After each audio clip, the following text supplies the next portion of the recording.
देख सकते हैं कितना भयंकर कोहरा आया है। आइए दिखाती हूँ बाहर चल के। अब तो 7 बज चुके हैं तो थोड़ा कम हो गया, 6 बजे और खतरनाक हो गया।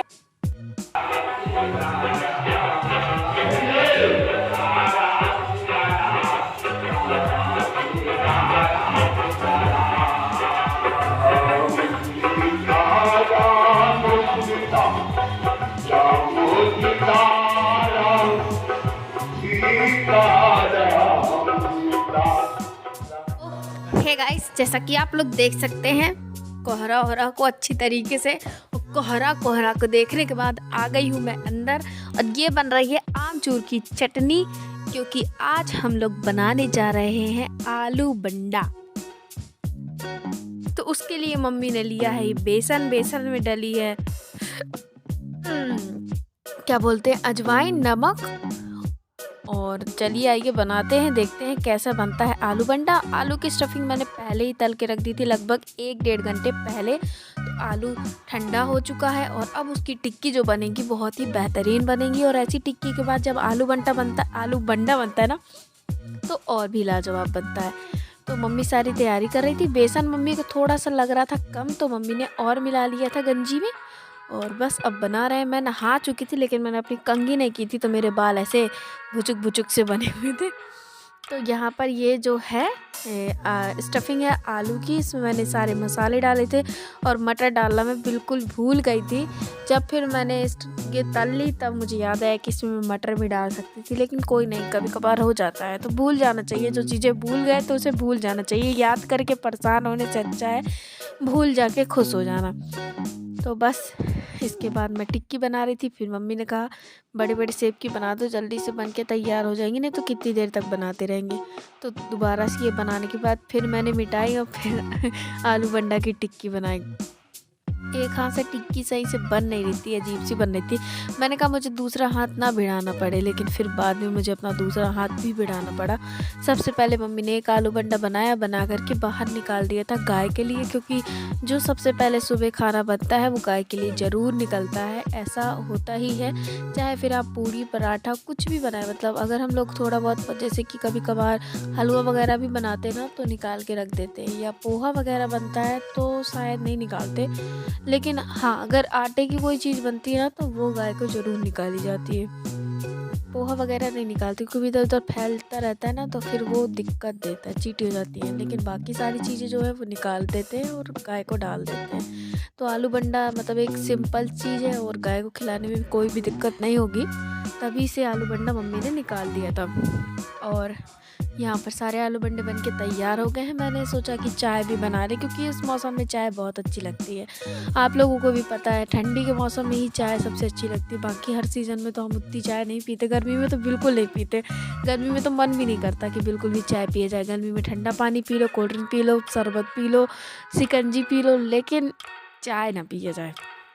लेकिन ठंडी में रहता है कि हाँ, चाहे दिन में 10 बार चाय पी लो तो पी लो, कोई वो नहीं रहता, पीते रहो, लिमिटेड चाय चलती रहती है। तो बस गर्मा गर्म चाय बन रही थी यहाँ साइड में, और मम्मी ने आलू बंडे भी बना के तैयार कर दिए थे। तो आइए चलिए चलते हैं, खाते हैं आलू बंडे। तो गाइस देख सकते हैं आलू बंडे छन रहे हैं, छन गए हैं। लगभग 4 ठो आलू बंडे खाने के बाद लिया नानू ने वाली डका।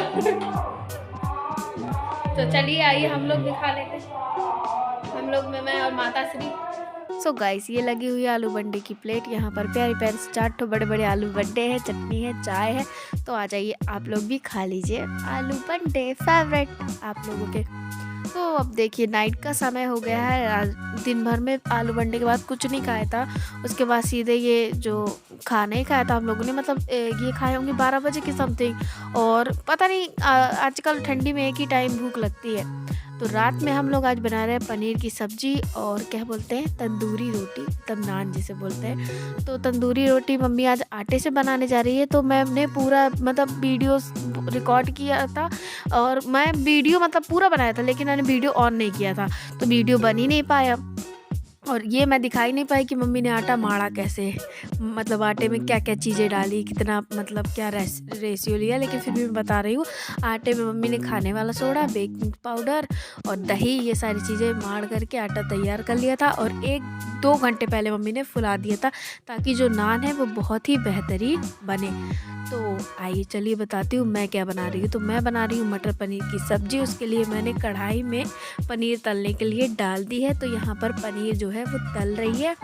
हाँ, और अब मैं बताती हूँ नान की क्या क्या चीज़ें डाली थी। तो मम्मी ने आधे चम्मच डाला था बेकिंग पाउडर, और उससे कम डाला था बेकिंग सोडा, और लगभग 1 बड़ी कटोरी दही डाल दिया था, शक्कर, नमक डाल दिया था, और बस उसका गीला गीला आटा तैयार कर लिया था जैसे रोटी का रहता है वैसा। और बस तेल लगा कर के लिए 2 घंटे के लिए मम्मी ने छोड़ दिया था। बहुत ठंडी हो तो आप 3 घंटे के लिए छोड़ दीजिए। जब उसके बाद आप नान वगैरह बनाएंगे ना तो बहुत अच्छी बनती है। मतलब तंदूरी रोटी जो तंदूर में बनती है ना, वो हम गैस में ही बना लेते हैं। दिखाऊंगी मैं आपको पूरी रेसिपी। तो मुझे मटर पनीर बना रही थी, तो मैं उसकी ग्रेवी तैयार कर रही थी। तो मैंने कढ़ाई में प्याज डाल दी थी। प्याज के साथ साथ दालचीनी डाली थी मैंने कुटी हुई, और लौंग डाली थी जो घर में अवेलेबल थी। इलायची होती तो वो भी डाल देती, लेकिन घर में इलायची मेरे कारण बचती नहीं है, इस वजह से इलायची थी नहीं घर में।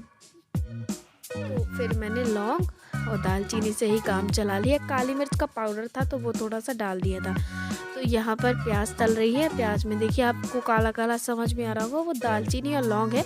थोड़ी सी मैंने कूट दी थी, क्योंकि मिक्सी में जब हम पीसते हैं ना तो दालचीनी बहुत ज़्यादा हार्ड होने के कारण बहुत टाइम लेती है और जल्दी से पीस भी नहीं पाती। तो थोड़ा सा मैं कूट देती हूँ ना, तो वो आसानी रहती है उसको पीसने में। तो अब प्याज अच्छी तरीके से फ्राई कर लेंगे। जब प्याज मतलब ऐसी हो जाए, थोड़ी सी रेड रेड कलर की प्याज हो जाती है ना, उसके बाद आप टमाटर डाल दीजिए। टमाटर प्याज को गला लीजिए, गलाने के बाद ठंडा कर दीजिए।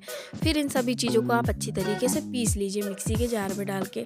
और यहाँ पर मैं मसाले फुला रही थी। तो घर में जो बेसिक मसाले होते हैं ना, हल्दी, नमक और गरम मसाला, धनिया, ये सारे थोड़े थोड़े डाल के मैंने फुला दिए थे। ज़्यादा मसाले का इस्तेमाल नहीं किया था, क्योंकि ज़्यादा मसाला वैसे भी नुकसान करता है, इस वजह से।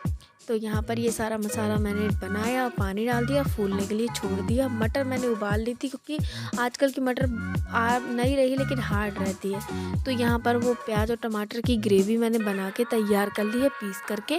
तो आइए चलिए चलते हैं, अब देखते हैं आगे कैसे पनीर की सब्ज़ी हमको बनाना है। तो मैंने आपको दिखाई थी ना 10-15 लहसुन के बीजे, वो भी मैंने मिक्सी में पीस के कटोरी में निकाल लिए हैं। तो इसका इस्तेमाल अब हम यहाँ पर करेंगे। तो यहाँ पर मम्मी ने मतलब मैं बना रही थी, जीरे डाल दिए हैं। और जीरे जैसे ही चटक जाएंगे तो इसमें हम डालेंगे वो लहसुन का पेस्ट जो कि मैंने पीसा था।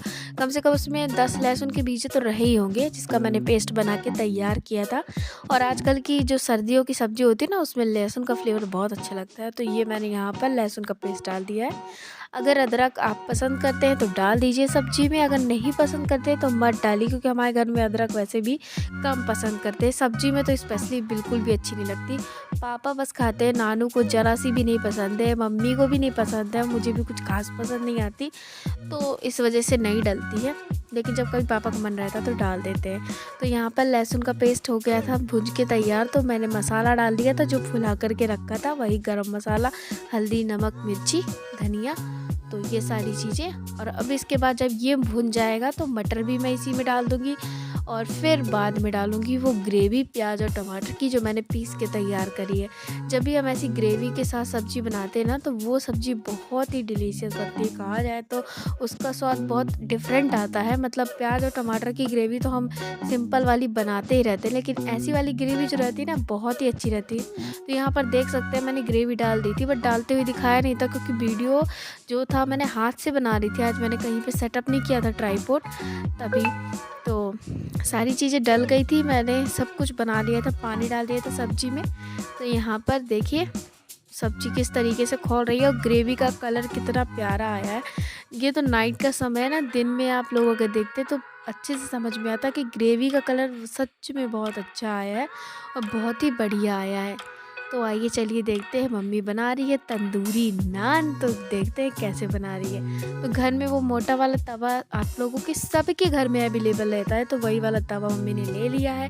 आटा बहुत अच्छी तरीके से स्मूथ हो गया था, तो इस तरीके से मम्मी ने रोटी के शेप पे उसे बेल लिया था, और एक तरफ पूरे में पानी लगा दिया था। सिर्फ मात्र एक तरफ जो ऊपर साइड रहता है ना, उधर पर मम्मी ने अच्छी तरीके से पानी लगा दिया था रोटी में। और दूसरी रोटी को मम्मी तवे में सेक रही थी। इस तरीके से पलटा देंगे तो जो ऊपरी परत होती है नान की वो भी अच्छी तरीके से सिक जाएगी।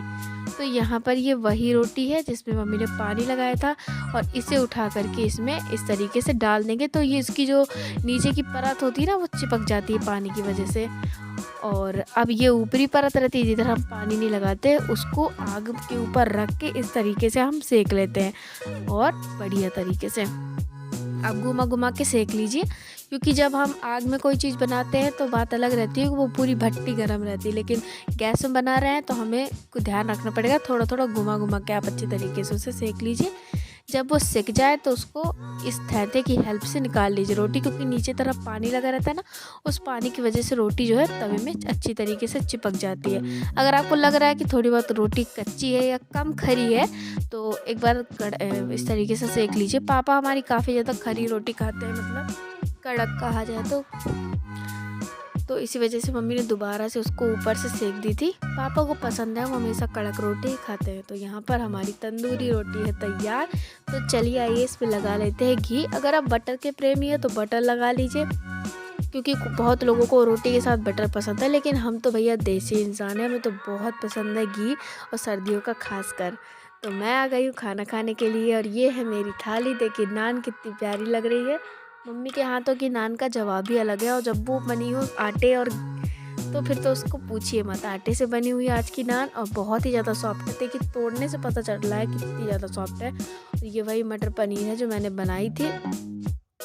खाइए और खा के बताइए कि स्वाद कैसा आया है। तो प्याज भी खाइए और मटर पनीर भी खाइए और नान की सॉफ्टनेस भी देख सकते हैं मेरे खाने के बाद मेरी आंखों का रिएक्शन, मुझे कितना अच्छा लगा है खाना आज का। और वास्तविकता में बहुत ही ज़्यादा सॉफ्ट बनी थी नान, और उससे भी ज़्यादा अच्छी बनी थी सब्जी। तो चलिए फिर इसी के साथ नान और सब्जी के पनीर की सब्जी के साथ करते हैं इस वीडियो को भी एंड। वीडियो में अगर चैनल में आप लोग नए हो तो सब्सक्राइब कर लीजिएगा, वीडियो अच्छा लगा हो तो लाइक कर लीजिएगा। कल मिलती हूँ, तब तक के लिए बाय बाय दोस्तों, फिर मिलूँगी।